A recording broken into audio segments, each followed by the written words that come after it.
제레미야 애가 1장 6절에서 12절까지 말씀 묵상하겠습니다. 예레미야 애가 1장 6절에서 12절까지 말씀 있습니다. 딸 시온의 모든 영광이 떠나가며 그의 지도자들은 꼴을 찾지 못한 사슴들처럼 뒤쫓는 자 앞에서 힘없이 달아났도다. 예루살렘이 환난과 유리하는 고통을 당하는 날에 옛날의 모든 즐거움을 기억하였으며 그의 백성이 대적의 손에 넘겨졌으나 그를 돕는 자가 없었고 대적들은 그의 멸망을 비웃는도다. 예루살렘이 크게 범죄함으로 조소거리가 되었으니 전에 그에게 영광을 돌리던 모든 사람이 그의 벗었음을 보고 없인 여김이여 그는 탄식하며 물러가는도다. 그의 더러운 것이 그의 옷깃에 묻었으나 그의 나중을 생각하지 아니하며 그러므로 놀랍도록 낮아져도 그를 위로할 자가 없도다. 여호와여 원수가 스스로 큰 채 하오니 나의 환난을 감찰하소서. 대적이 손을 펴서 그의 모든 보물들을 빼앗았나이다. 주께서 이미 이방인들을 막아 주의 성회에 들어오지 못하도록 명령하신 그 성소에 그들이 들어간 것을 예루살렘이 보았나이다. 그 모든 백성의 생명을 이으려고 보물로 먹을 것들을 바꾸었더니 지금도 탄식하며 양식을 구하나이다. 나는 비천하오니 여호와여 나를 돌보시옵소서. 지나가는 모든 사람들이여 너에게는 관계가 없는가? 나의 고통과 같은 고통이 있는가 볼지어다. 여호와께서 그의 진노하신 날에 나를 괴롭게 하신 것이로다. 아멘. 하나님과 화목할 기회를 잃어버린 백성들의 탄식. 예루살렘의 멸망, 결정적인 영향을 끼친 사람들이 제사장들이죠. 그들이 자신들의 역할과 사명을 다하지 못함으로써 하나님의 백성들이 하나님의 공의의 심판에 직면하게 된 것이고, 이제 하나님의 말씀이 현실화되자 절망과 슬픔 속에 탄식하고 있죠. 이것이 다 하나님 사명을 상실하고 돌이킬 수 있는 기회를 잃어버린, 하나님과 화목하게 하는 일, 이것을 잃어버린 자들의 비극이죠. 왕 같은 제사장으로서 우리는 경건한 예배자로서 역할을 다하지 못하면 오늘날 그리스도인들, 하나님의 자녀들도 이러한 비극을 또다시 경험할 수도 있다. 이것을 경고하기 위해서 예레미야 애가를 기록하게 하신 것입니다. 교훈을 얻지 못하는 하나님의 백성들이죠. 예레미야서와 애가를 통해서 교훈을 얻지 못하면 우리도 마지막 심판 때에 비극적이고 절망적인 하나님의 진노의 심판에 직면하게 될 것입니다. 예루살렘이 이렇게 폐허가 되고 절망 속에 빠진 이유, 죄가 많았다 그랬어요. 그들의 죄는 무엇이었는가? 하나님을 버리고 말씀을 버리고 우상숭배.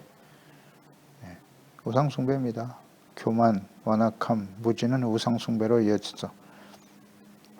그 범죄의 결과가 주는 고통과 절망과 탄식 계속되고 있습니다. 6절, 딸 시온의 모든 영광이 떠나갔다. 그의 지도자들은 꼴을 찾지 못한 사슴들처럼 뒤쫓는 자 앞에서 힘없이 도망쳤다. 달아났다. 그러니까 하나님의 나라와 백성들을 바르게 지도하고 이끌어야 할 왕과 제사장, 선지자들은 심판이 시작되자 모두 도망치고 말죠. 시온의 영광이 떠났다. 시온의 영광은 하나님의 함께 하시고 하나님의 다스리시는 왕이 되어 다스리시는 하나님의 나라, 의의 거룩한 백성이 되어질 때, 그러니까 언제나 하나님의 자녀 백성들의 영광은 하나님이 함께 하실 때 나타나는 거예요. 하나님의 영광을 이렇게 투영하는 거예요. 투사하는 거죠. 그러니까 하나님이 사라지면 영광도 사라지는 거죠. 이것을 우리는 잘 생각해야 합니다. 크고 화려한 교회와 성전을 자랑하지만 그곳에 하나님이 계시지 않는다면 세속적인 인간의 영화, 영광만을 추구하는 세상의 집단들이 누가 다름이 없는 그런 존재가 되고 마는 겁니다. 하나님이 계시지 않는 성전, 하나님이 계시지 않는, 이제 성전이 오늘날 우리의 몸과 마음이라 하셨어요. 우리의 몸이 성령이 거하시는 전이라고 하셨으니까. 하나님 왜 떠나시죠? 하나님의 말씀을 계속 가르치고 증거하시지만, 책망과 교훈을 주고 계시지만 죄를 깨닫고 돌이키지 않을 때 하나님은 더 이상 그러한 성전에, 그러한 하나님의 자녀 백성들에게, 그러한 자녀들과 함께 할 수 없다. 하나님의 영광이 사라진 예루살렘의 모습이 이와 같다는 거예요. 다 도망치고 말죠. 지도자는 누굽니까? 왕, 제사장, 선지자들이죠. 마지막 왕 시드기야 예레미야 52장 7절에서 보았죠. 성벽이 파괴되며 모든 군사가 밤중에 그 성에서 나가 두 성벽 사이 왕의 동상 견문으로 도망하여 갈대아인들이 그 성읍을 에워쌌고 그들이 아라밧길로 가더니 왕이 군사들과 함께 도망치다 잡혀 결국 죽고 말죠.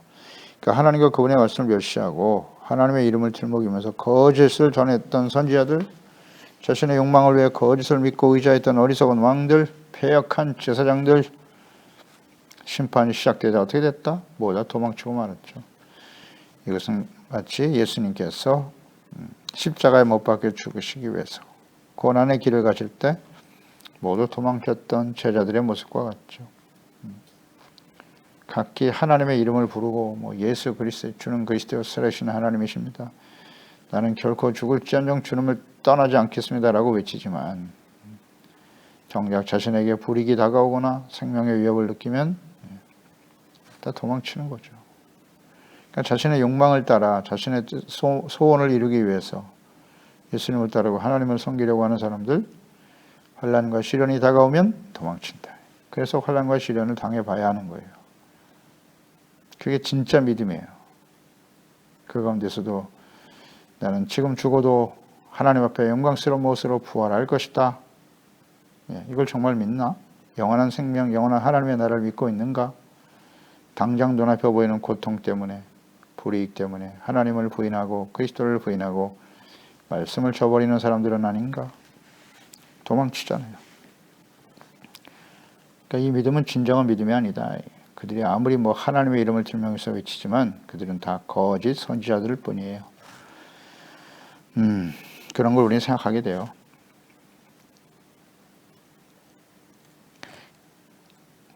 불의와 타협할 수 없다라는 거죠. 어떤 상황 속에서도 우리는 하나님께 대한 신뢰와 믿음을 갖자. 하나님의 사람 다윗의 고백과 찬양을 볼까요? 특히 7절에 보면 그를 돕는 자가 없다 이런 말씀을 하셨어요. 대적들은 그의 멸망을 비웃는다. 돕는 자가 없죠. 이스라엘의 도움은 오직 하나님이신데 그 하나님을 버리고 우상을 따라갔으니 그 누구도 도울 자가 없을 수밖에. 환난을 당해보면 알아요. 내가 잘되고 형통할 때는 많은 사람들이 내 주변에 있지만 환난을 당해보고 시련을 당해보면 더 이상 나를 통해서 유익을 얻지 못한다면 다 떠나요. 떠나게 돼 있어요. 오직 도울 자는 하나님밖에 없다는 사실을 그때야 비로소 깨닫게 되지만 이런 환난과 시련을 당해도 도울 사람이 없다. 하나님의 사람 다윗 시편 28편 7절 8절이죠. 여호와는 나의 힘과 나의 방패이시니 내 마음이 그를 의지하여 도움을 얻었도다. 하나님을 의지했더니 도움이 되셨대요. 그러므로 내 마음이 크게 기뻐하며 내 노래로 그를 찬송하리로다. 여호와는 그들의 힘이시오 그의 기름 부음 받은 자의 구원의 요새이시로다. 아멘입니다. 어떻게 이런 고백을 할 수 있었을까요? 사울에 의해서 10수년 동안 쫓겨다니면서 사선을 넘나들면서 수많은 고통과 시련 속에서 그가 의지할 수 있는 분은 오직 하나님뿐이었다는 거죠. 하나님을 믿고 의지했다. 나의 힘과 방패가 되심을 그 환난과 시련 속에서 배운 거예요. 깨닫게 되는 거예요. 그 누구도 나의 도움이 되지 못하더라. 그래서 나는 오직 하나님만 믿고 의지하였더니 나를 도우시고 구원하셔서 내가 크게 기뻐하며 찬송할 수 있게 되었다는 거죠. 그러니까 시련을 지나봐야 진짜 믿음이 나오는 거예요. 하나님만이 나의 도움이라는 사실을 알게 되지요. 이게 은혜입니다. 이런 걸 깨닫는 것이. 그래서 이런 환난과 시련을 지금 하나님의 백성들에게 허락하시는 거다. 아멘입니다. 진정 나의 도움은 누구입니까? 힘 있는 사람이에요? 재물입니까? 나의 능력입니까? 이런 게 다 무너지는 날이 와요. 그때 진정한 나의 도움은 하나님밖에 없다는 사실을. 어려움 당하지만 나에게 도움이 없도다.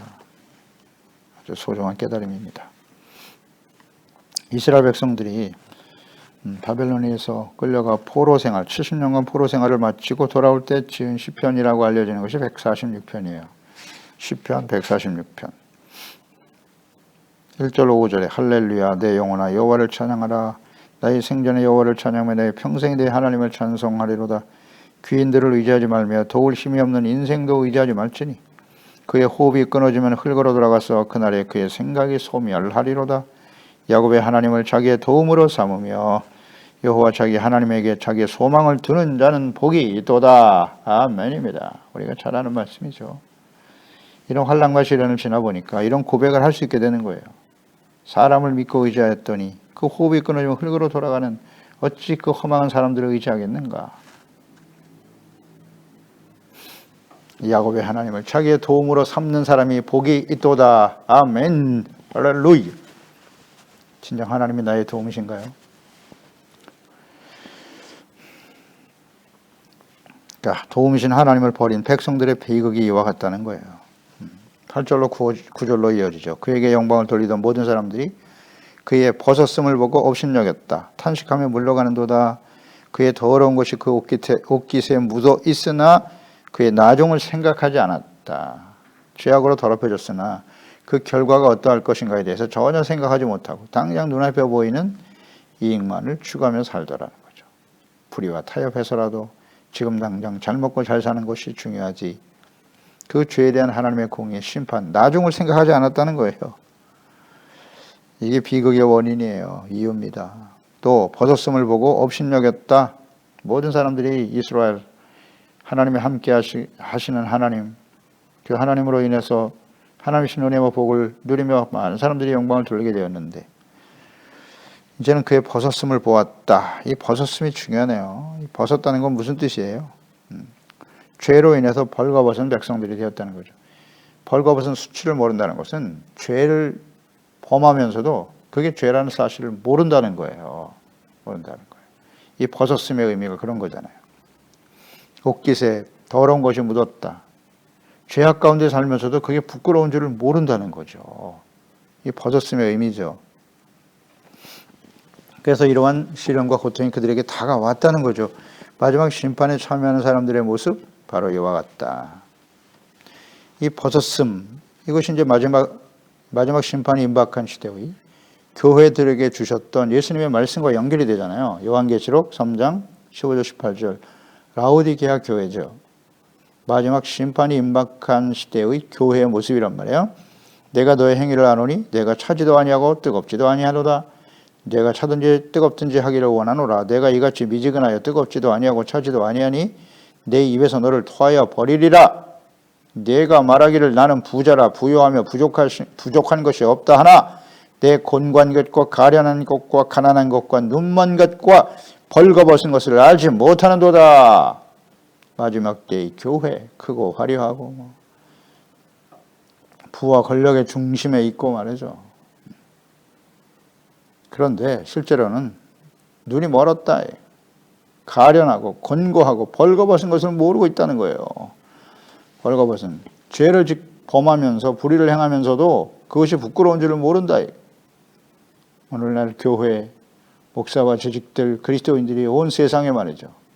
그들의 범죄가 만천하에 드러나고 있는데도 부끄러운 줄을 모른다. 빙산의 일각이라고 했죠.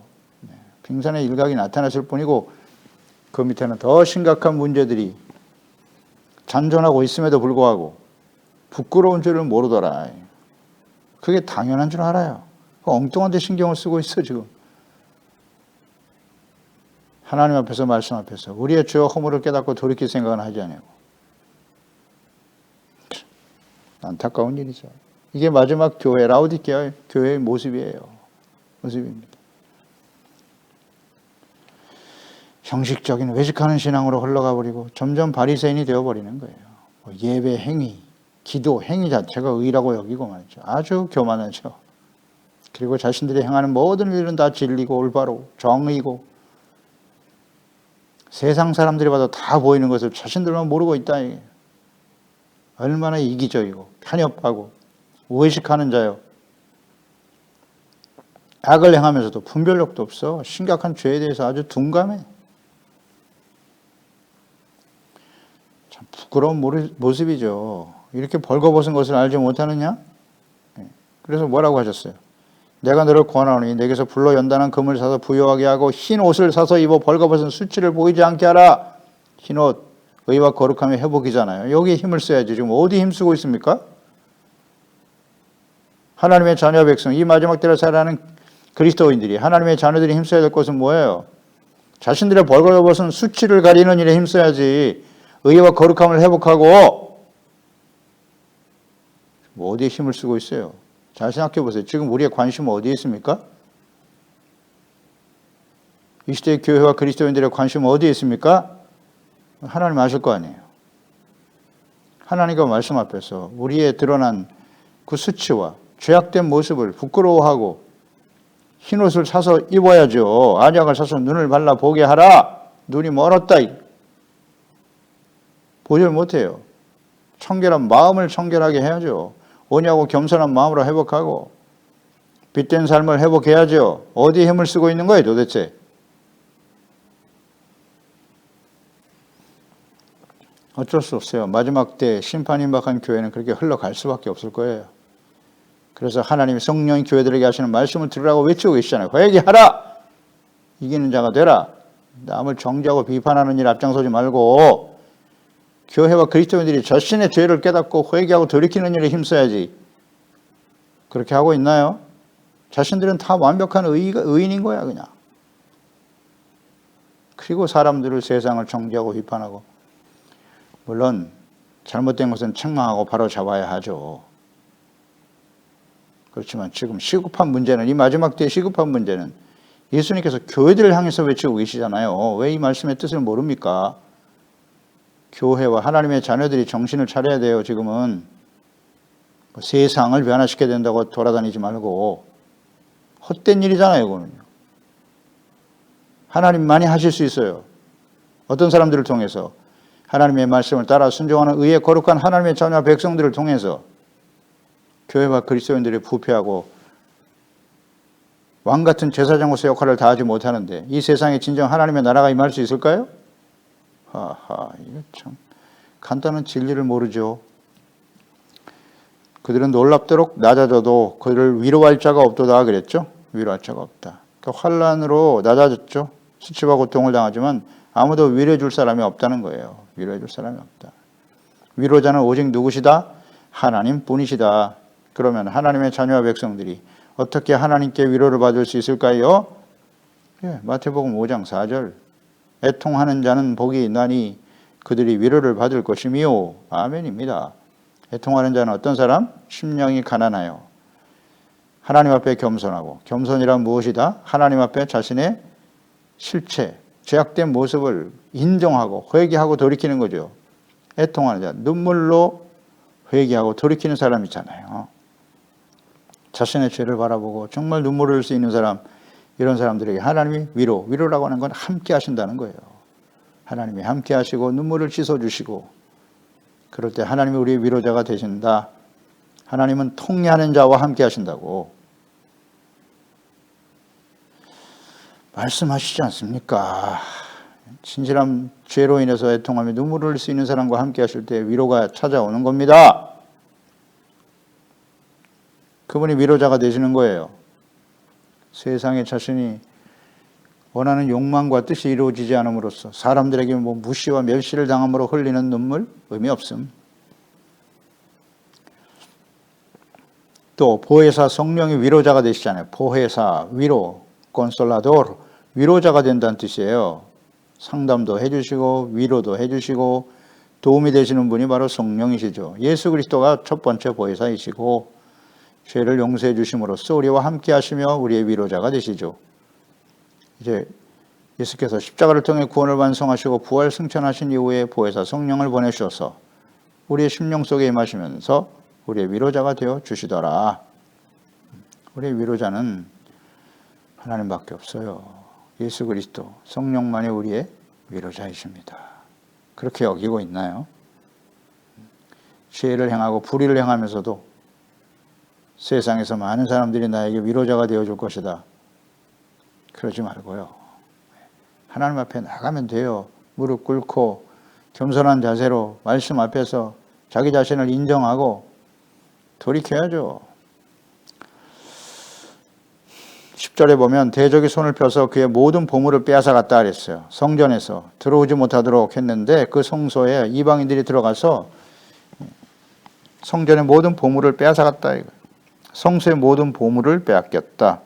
자, 여기서 우리 묵상해 보죠. 성소 안에 있었던 보물 다 금은 보아 금은으로 만들었죠. 그 금은의 뜻이 무엇입니까? 그저 물질적인 가치만을 생각하는 거예요? 그걸 보물로 여깁니까? 우리에게 이런 크고 화려한 성전이 있다. 거기에 가치를 두고 살아갑니까? 진정한 보물은 뭐예요? 이 성전에 나아가서 하나님께 말씀 앞에서 죄를 인정하고 회개하고 돌이켜 용서를 받고 의롭다함을 얻어 하나님과 화목하며 그분의 인도하심을 따라 살아가는 하나님의 의롭고 거룩한 백성으로 살아가는 것이 보물이죠. 아멘. 진정 그러한가요? 무슨 크고 화려한 성전 자체를 보물이라고 여기지 않나요? 오랫동안 신앙생활한 신앙의 연륜이 보물입니까? 신앙의 가문을 이어가는 게 보물입니까? 거기에 가치를 두고 있나요? 교회 안에서 목사가 되고 재직이 되는 그것이 가치 있고 소중한 일인가요? 물론 가치 있는 일이죠. 하나님을 경외하고 섬기고 하나님의 자녀로 주님을 섬길 수 있음이 가치 있고 소중한 일이지만 그런 형식적인 눈에 보이는 물질적인 것에 가치를 두고 살았단 말이에요. 다 무너지고 말았잖아요. 그 성전이 빼앗기는 겁니다. 진정한 보물은 무엇인가요? 그래서 우리 질문해 봐야 돼요. 우리 그리스도인 하나님의 자녀에게 있어서 진정한 보물은 무엇인가요? 마태복음 13장 44절이죠. 천국은 마치 밭에 감추인 보화와 같다. 사람이 이것을 발견한 후에 숨겨두고 기뻐하며 돌아가서 자기의 소유를 다 팔아서 그 밭을 샀다. 천국이 보화 아닙니까? 천국은 어떻게 주어지는 거예요? 심령이 가난한 자가 되어 천국이 저희 것임이라 했으니까 하나님 앞에서 죄를 깨닫고 회개하고 우리를 천국으로 인도하기 위해서 오신 예수 그리스도 그 십자가의 대속의 은혜를 믿음으로 받아들이고 구원받아 하나님의 자녀로 살다가 영원한 하나님의 나라에 서는 것, 이게 천국 아닌가요?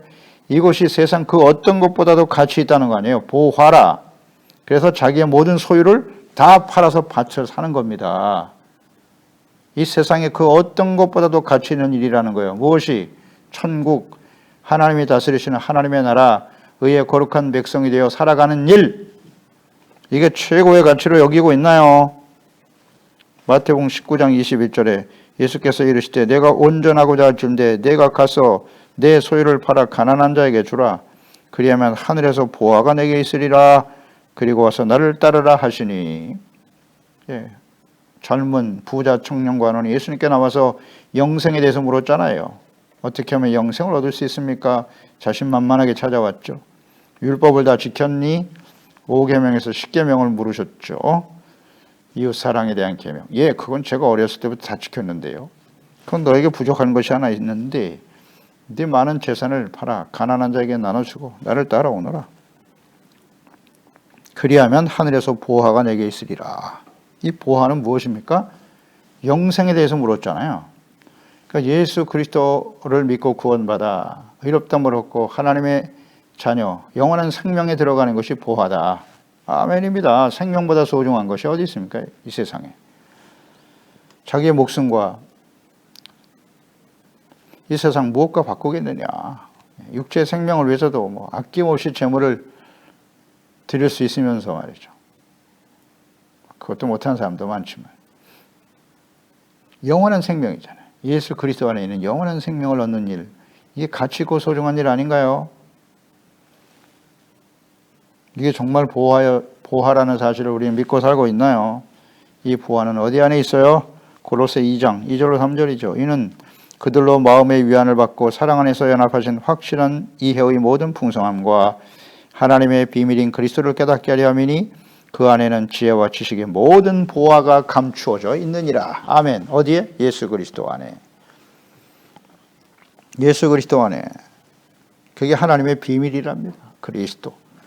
영생을 얻는 비밀, 구원의 비밀, 의롭다함을 얻게 하는 비밀, 영원한 하나님의 나라의 천국을 얻을 수 있는, 소유할 수 있는 비밀. 예수 그리스도. 지혜잖아요. 지혜. 지혜와 지식, 하나님을 경외하고 그 보내신 자 예수 그리스도를 아는 것이 영생이라고 했으니 이 소중한 지식 아닙니까? 이것을 그리스도 안에 있는 이 소중한 은혜를 보화로 여기며 살고 있나요? 살고 있나요? 11절에 그 모든 백성이 생명을 이으려고 보물로 먹을 것들을 바꾸었더니 지금도 탄식하며 양식을 구하며 다니더라는 거예요. 예루살렘이 계속 포위가 되어서 먹을 것이 없어졌죠. 자식까지도 삶아 먹었다 그랬는데 모든 보물, 그 당시에 가지고 있던 보물을 팔아서 양식을 구하고 있어요. 그런데 양식을 구할 수가 없어. 양식을 구할 수 없다면 그들이 가지고 있는 금은 보화가 무슨 의미가 있겠어요? 그냥 굶어 죽는 거지. 참 소중한 교훈입니다. 이거 아주 비천한 신세가 되어버렸어요. 재물이 많아도 양식을 살 수 없다면 그건 쓸모없는 것이죠. 그러니까 썩어져 버려 가치 없는 재물을 하늘에 쌓아두어야 한다고 주님께서 말씀하지 않으셨습니까? 마태복음 6장 19절 20절에 너희를 위하여 보물을 땅에 쌓아두지 말아라. 거기는 종과 동록이 하며 도둑이 구멍을 뚫고 도둑질해. 오직 너희를 위한 일이 뭐냐? 보물을 하늘에 쌓아두라. 거기는 좀이나 등록이 해하지 못하며 도둑이 구멍을 뚫지도 못하고 도둑질도 못하느니라. 아멘. 보물, 이것이 돈과 재물을 의미하는 것이기도 하지만 우리가 이 땅에 살아가는 동안에 진정한 보화는 하나님을 알고 그분을 경외하고 그분의 자 예수 그리스도를 알아 의롭다함을 얻고 영생을 얻으며 그 주님의 자녀로서 복되신 주님을 따라 살아가는 것이 이것이 복이란 말이죠. 이게 보물이다. 이것을 위해서 이 땅에 그 보물을 이 땅에 두려고 하지 말고 하늘에 쌓아두어라. 하나님의 나라와 영광을 위해서 의와 거룩한 삶을 잘 지켜가라는 뜻 아니에요? 즉 이 말씀은 삶의 가치 우선순위를 어디에 두고 살아가느냐의 문제란 말이죠. 다 잃어버리잖아요. 땅에 있는 재물 다 썩어버립니다. 육체의 생명을 위해서, 목숨을 위해서도 그 양식이 소중한데 영원한 생명 양식은 하나님의 말씀, 예수 그리스도잖아요. 예수 그리스도, 양식이잖아요. 하나님의 말씀이 양식이고 그 하나님의 말씀을 지켜 순종하는 것을 최고의 삶의 우선순위로 삼가 살아야죠. 마태복음 6장 24절에 한 사람이 두 주인을 섬기지 못한다. 혹 이를 미워하고 저를 사랑하거나 혹 이를 중히 여기고 저를 경히 여김이라. 너희가 하나님과 재물을 겸하여 섬기지 못하느니라. 아멘. 사랑과 가치를 하나님께 두느냐 재물에 두느냐 둘 중에 하나예요. 중간은 없어요. 마태복음 6장 31절 이하로 이어지죠. 그러므로 염려하여 이르기를 무엇을 먹을까 마실까를 염려하지 말아라. 이거는 다 이방인들이 구하는 것이 아니냐. 너희 하늘 아버지께서 이 모든 것이 너에게 있어야 할 줄을 아시느니라. 그런즉 너희는 먼저 그의 나라와 그의 의를 구하라. 그러면 이 모든 것을 너에게 더하여 주시리라. 아멘. 하나님의 나라와 의를 구하며 살아가는 것이 보화입니다. 거기에 가치를 두고 살고 있나요? 보물로 여기고 살고 있나요? 뭐 하나님 앞에 속일 수 없겠죠. 이거는.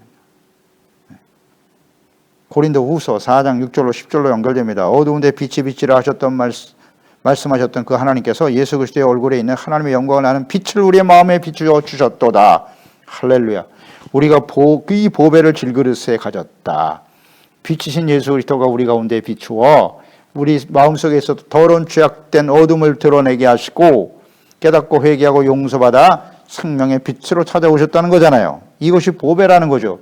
이 보배를 우리는 질그릇에 가졌으니 이는 심히 큰 능력은 하나님께 있고 우리에게 있지 아니함을 알게 하려 함이니라. 이 보배이신 예수 그리스도 생명과 구원, 의와 거룩한 빛된 삶을 마음속에 품고 살아가는 사람들은 우리가 사방으로 우겨쌈을 당하여도 쌓이지 아니하며 답답한 일을 당하여도 낙심하지 아니하며 박해를 받아도 버림받지 아니하며 거꾸로 뜨림을 당하여도 망하지 아니하고 우리가 항상 예수의 죽음을 우리의 몸에 짊어지면 예수의 생명이 또한 우리의 몸에 나타나게 하려 함이니라. 아멘.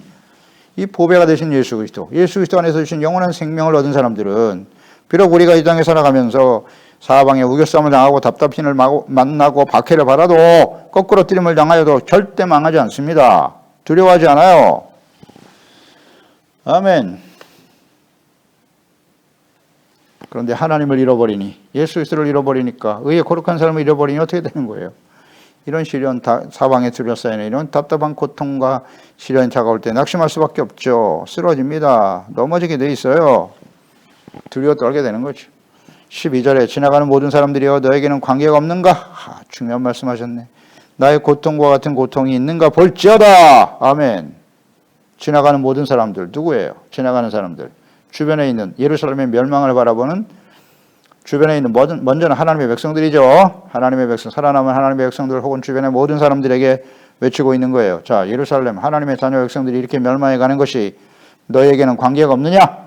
나와는 상관이 없는 일일까? 더 나아가서 이 지나가는 모든 사람들은 누구겠어요? 이 시대 이후에 이 멸망해 가는 하나님의 백성들을 본 이후에 모든 시대의 사람들이겠죠.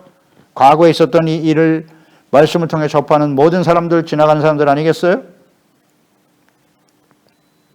자, 이와 이 시대에 일어났던 이 일이 너희와는 상관이 없느냐? 관계가 없는가? 라고 말씀하고 계시는 거예요. 예루살렘이 파괴되고 수치를 당하며 포로로 끌려가는 비극을 보는 사람들, 이 모든 역사적 사실을 직접 보고 혹은 말씀을 듣고 있는 하나님의 백성들과 모든 사람들이겠죠. 너희는 관계가 없는가? 나와는 오늘 이 시대를 살아가는 우리에게는 상관이 없습니까? 하나님의 진노하시는 날에 나를 범죄하고 돌이키지 않으면 이 범죄에 대해서 돌이키지 않으면 하나님과 화목할 기회를 잃어버리면 이 고통과 슬픔과 탄식을 하게 될 거예요. 우리와 상관이 없나요? 상관이 있죠. 우리도 이 당시에 하나님의 백성들의 모습과 같다. 예수님 당시에도 그랬고 모든 시대에 하나님의 백성들이 그렇게 부패하고 멸망의 길을 가게 되는 거예요. 마지막 심판이 임박한 시대에 교회를 향해서 외치시는 주님의 말씀, 그 시대에 2000년 전에만 해당되는 말씀인가요? 너희와는 상관이 없는가? 관계가 없니? 아니요. 고린도전서 10장 6절이 하잖아. 이러한 일은 우리의 본보기가 되어 우리로 하여금 그들이 악을 즐겨한 것 같이 즐겨하는 자가 되지 않게 하려 함이니. 예. 광야에서 하나님께 원망불평하고 하나님을 시험하다가 가나안 땅 보지도 못하고 다 죽임을 당한 하나님의 백성들에 대한 이야기죠. 본보기로 보였다. 그래서 기록하신 거다. 11절에 그들에게 일어난 일은 본보기가 되고 또한 말세를 만난 우리까지 포함되는 거죠. 말세를 만난 우리를 깨우치기 위하여 기록되었다. 아멘. 너희와 상관이 없다고요? 아닙니다. 본보기가 되고 말세를 만난 우리를 깨우치기 위해서 그런즉 선주를 생각하는 자는 넘어질까 조심하라. 아멘입니다. 그래서 우리는 이 말씀, 예레미야 예가의 말씀을 잘 묵상해야 됩니다. 이것을 기록하여 남기신 하나님의 뜻을 잘 알아야 됩니다. 너희와는 관계가 없는가? 아주 그냥 중요한 질문 하셨네요, 우리에게. 뼈를 때리는 주님의 질문이네요. 우리와는 관계가 없을까요? 그래서 예레미야 말씀과 예레미야 애가는 이 마지막 시대를 살아가는, 심판이 임박한 시대를 살아가는 지금 우리 하나님의 자녀 백성들이 반드시 들어야 될 말씀입니다. 간곡하게 외칩니다. 이 말씀을 매일매일 묵상하십시오.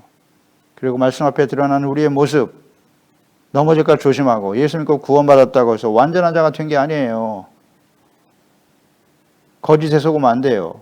철저하게 이 말씀 앞에 드러나는 우리의 어리석음과 완악함과 교만, 이 무죄에서 벗어나서 겸손한 자세로 하나님 앞에 나아가는 저희들이 되어야 할 것입니다. 기도하겠습니다. 하나님 아버지 감사드립니다. 오늘도 주의 말씀을 통해서 왜 하나님의 자녀 백성들이 멸망 속에서 고통과 탄식, 또 주변의 모든 사람들의 수치와 멸시를 받게 되었는가? 그들의 죄가 너무나 심각하기 때문이에요. 그리고 자신들의 벌거벗음을 깨닫지 못하고 죄에 대한 하나님의 공의의 심판을 끊임없이 말씀하셨으나 나중을 생각하지 않았다는 거죠. 그저 눈앞에 보이는 이익과 욕망을 쫓아가는 불의와 타협하면서 악을 행하면서도 당장 눈앞에 보이는 이익만을 추구했던 무지하고 완악하고 교만한 하나님과 화목할 수 있는 기회를 저버린 하나님의 백성들의 탄식, 비극이 오늘 우리와는 상관이 없을까요? 관계가 없는가? 아닙니다. 이 시대에 꼭 들어야 될 우리 하나님의 말씀입니다. 이 말씀을 듣는 소중한 우리 사랑하는 지체들, 가족들, 자녀들만큼이라도 이 시대를 분별하고 늘 하나님 앞에 겸손하게 깨어 있을 수 있도록 주여 성령으로 감동하시고 도와주옵소서. 예수님의 이름으로 기도드리옵나이다. 아멘.